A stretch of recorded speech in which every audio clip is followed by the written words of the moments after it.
Welcome to Happiness in the City.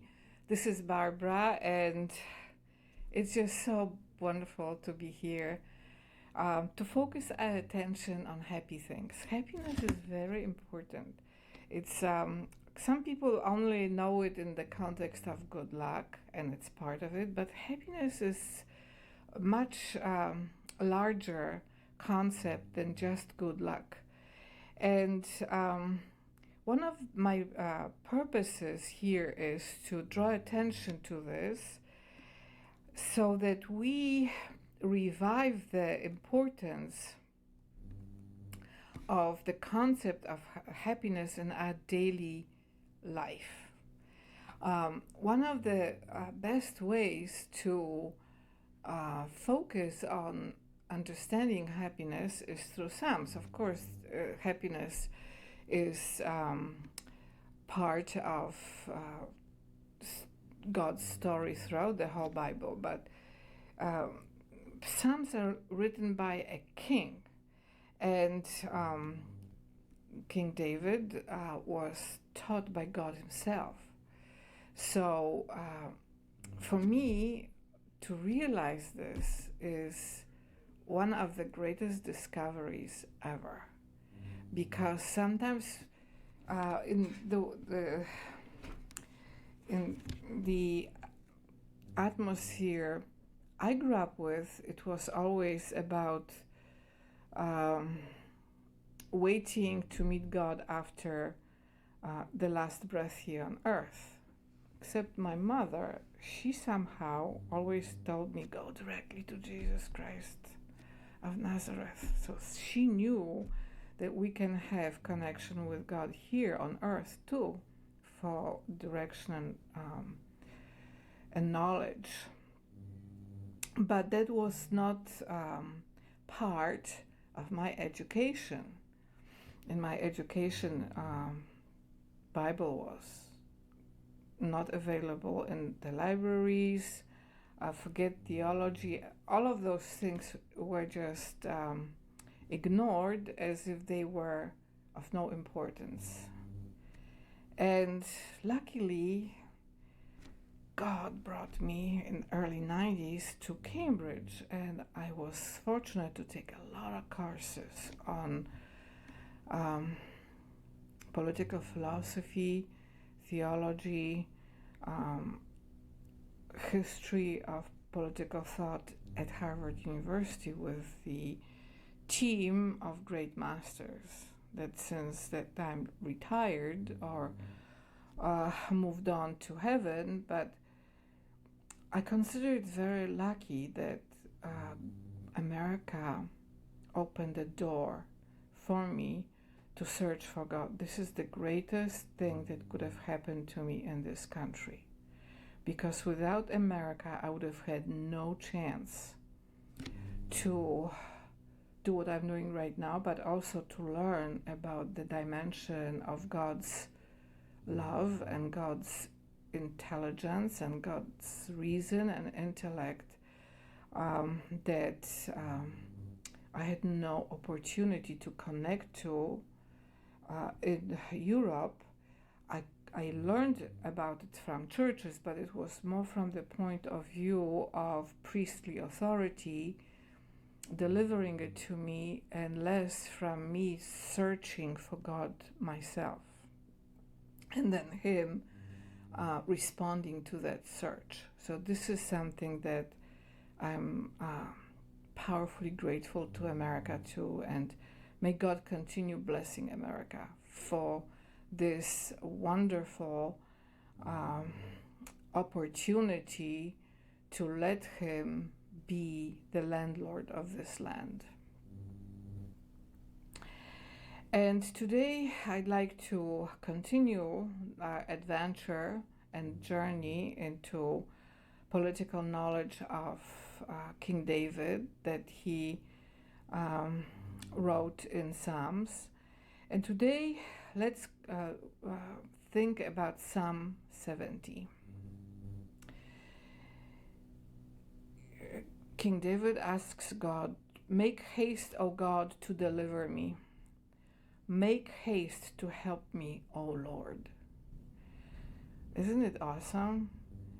He's like calling 911 emergency to God. And he's asking God to help him first. This is very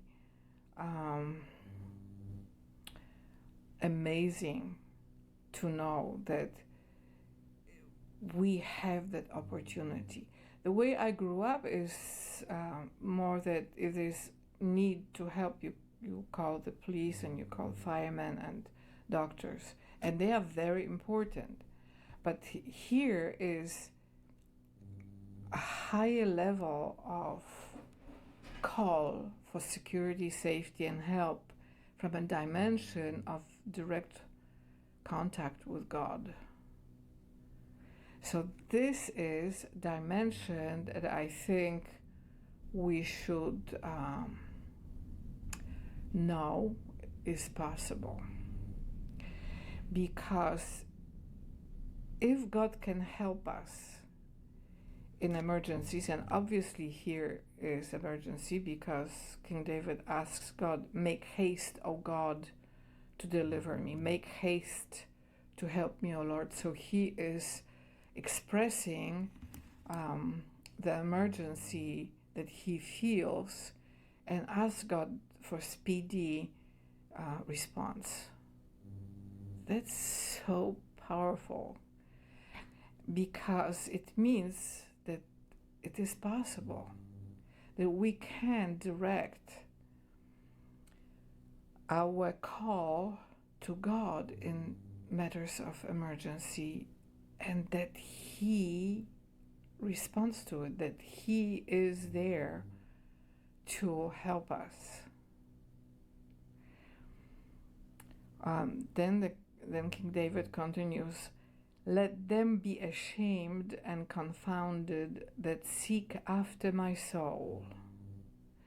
Let them be turned backward and put to confusion that desire my hurt. So here we have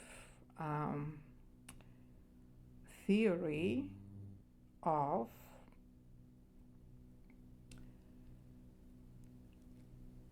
the content that God will respond to. He clearly will help the king's soul. And then the second part of this is the defense of the body, because he says he asks God to help him defend his body, because hurt is about God, body. So again, we have a very powerful connection here between the political soul and political body. Why is it that we forgot or are ignorant of those two aspects of politics?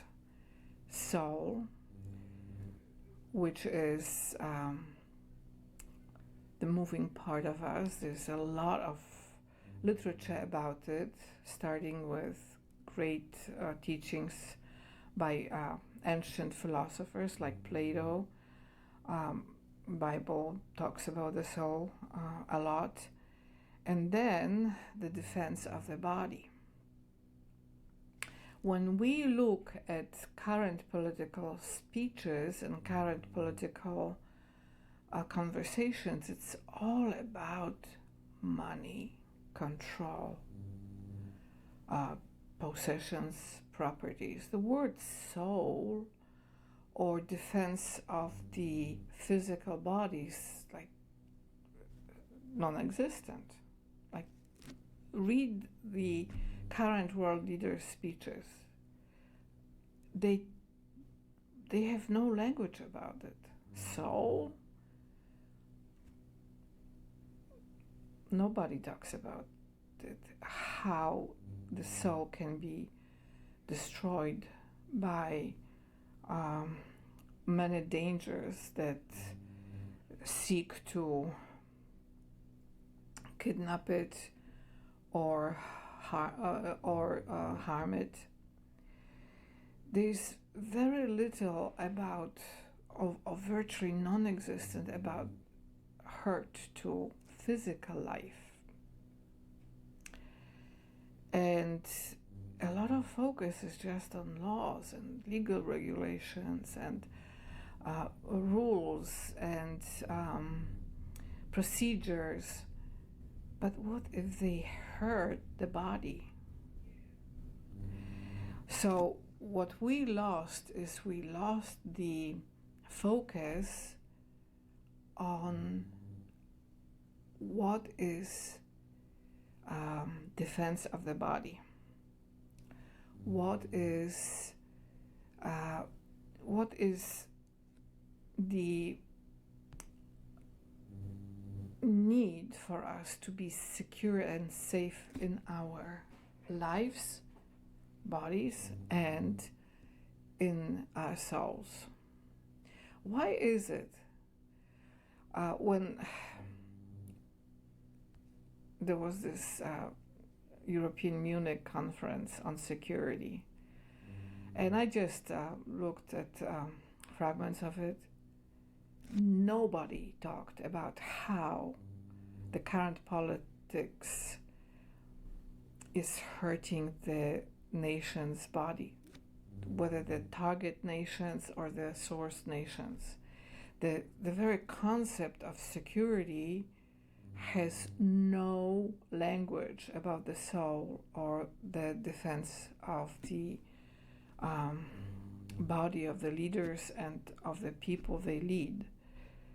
So we lost the grounding for security and safety because we lost the knowledge that it first comes from God, from connection with God and our conversations with God. Once this dimension of politics is ignored, everything else becomes a fight for money and control. Let's continue what King says here. Let them be turned back for a reward of their shame that say, aha, aha. Let all those that seek thee rejoice and be glad in thee. And let such as love thy salvation say continually, let God be magnified. So here we have another powerful aspect of politics, which is rejoicing, being glad, showing love for God, for each other, and then magnifying, let God be magnified. So what do we have today? We have the attitude that God should be either ignored or diminished. Oh, this is just happening in those synagogues and churches, they say. But God is there. And here, King David would say, magnify the Lord. Let God be magnified. And then the powerful statement that joy, happiness, gladness comes from being connected, being part of the Lord. Today we call this being part of kingdom of God, but it's much more complicated than that. I'm learning this stuff, so I'm not authority on this, but I encourage you to search for that knowledge directly from the Lord as well, and He will teach you. And then the psalm closes, but I'm poor and needy. Make haste unto me, O God. Thou art my help and my deliverer, O Lord. Make no tarrying. Here is King of Israel, King David, and he addresses the Lord by saying that he is poor and needy. He doesn't come in to say, hey, I'm the leader of a big country and I have all that money to deal with and I can help myself. No, he is the king of a mighty nation, and he comes to the Lord and says that he's poor and needy. And again, he's asking God for emergency to help him. Thou art my help and my deliverer, O Lord, make no tarrying. So this psalm transforms my understanding about the matters of help and emergency.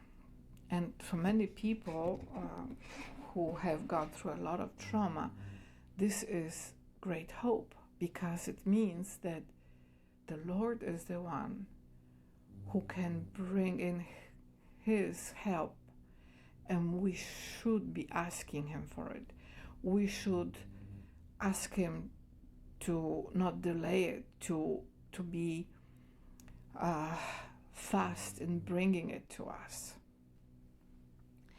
I think this teaching, this knowledge, this connection between politics and God is what is salvation for the whole world, for all of us. Because obviously God's response will be individual. Like when King David directs his words to God, he doesn't say, we are here to ask you to help us. He is addressing the Lord as an individual. So this creates a pathway for all of us to first ask for help from God individually. And then as God guides an individual, then his presence guides the individuals asking him for help, other individuals asking him for help. This is dimension of political unity that we lost. We don't know how is that even possible, but it is. Our ancestors knew that. In my family, my ancestors knew how to do that. It's a connection to an individual that is so beautiful and is filled with authority of freedom and divine love. And then from this comes connection to other individuals. So we have here a level of interaction between people that is higher than civil laws. And we pretty much lost that ability to know that. Almost everything is about laws and lawyers and legal procedures and voting and punishments for ignoring the laws. The entire law enforcement is focused on those rules and regulations, and those poor policemen are just tired because they have to do things that as individuals are overwhelming. So I think that we should ask God to show us the way to recover it, to recover that ability, to know how to ask for help from Him, how to receive that help individually, how to build politics that first comes from that interaction between an individual and God. Like, no third parties here, just individual and God. That's what we have in Psalms. And all liberty starts with that. I know in my heart that American founding fathers knew that if I had a conversation with them today, like General George Washington, he would know exactly what I'm saying. They took that for granted in those years. But we lost it. So we need to ask God to help us recover it. I ask God to help me know how to inherit it from my ancestors and how to get it, the new one, that would be applicable to current situations. So I think that in order to have world peace and avoid World War III, we have to ask God for that dimension of politics. Somehow I know that all leaders are capable of understanding what I'm saying, that they can admit they don't know how to do it. They don't know how to even speak about it, that language was lost. So I ask God for this grace and to haste to help European countries, to help this horrible conflict between Russia and Ukraine, to help America, to help Middle East, all countries on earth, whatever the shape of their current politics is, they can leave it behind and ask God, I love you. Please make haste to help me, to show me the way. Every human being can ask God to do that. And I think this is the hope that we have for the future. That whatever is currently happening is like an old smartphone that finished its existence. We need new, upgraded versions of political speeches and political interactions. And in this particular situation that we have today in the world, it can only come from God. There's no way for the current warring parties to come to agreements. The breakages are too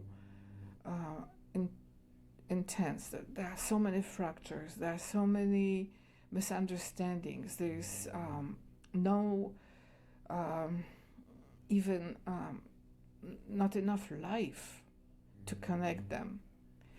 So I ask God for His security to come to us so that we know how to discern it, how to perceive it, and how to connect with each other through it. This is something that is new to me too, though I have capacity, capability, and knowledge in my heritage to receive it. But because, just like you, I grew up in this very atheistic way, and this knowledge was not imparted on me. So I have compassion and empathy that you are probably in a similar situation. So let's ask God to make haste and help us, help me, help you receive that contact with Him, and that He will let us connect our hearts to His heart and receive political direction that would bring happiness to us, joy, that would be rejoicing like those people who King David is thankful for, that we would be able to understand what political joy is. We don't know it. Look what is happening in Olympics. It's a very sad affair. Look what happened at Super Bowl. It was just one big giant conflict. So we lost that joyful, happy-go-lucky way, and we can have it if God hastes to help us and guides us in the right ways to receive it from Him individually. So, as you see here, what I'm saying, that political authority always begins first at an individual level, at King David and God, which means each individual person and God. And then God connects us. God connects the people. And that is another powerful thing that I'm learning now. That unity, that connection doesn't come from agreement between people. It comes with God's helping hand connecting us. And I'm saying this in faith. I ask God to help me understand what it is and how to experience this with you and with all people all over the world, our political leadership, staffs and governments. Thank you so much, and see you here in 2 weeks for another edition of Happiness in the City.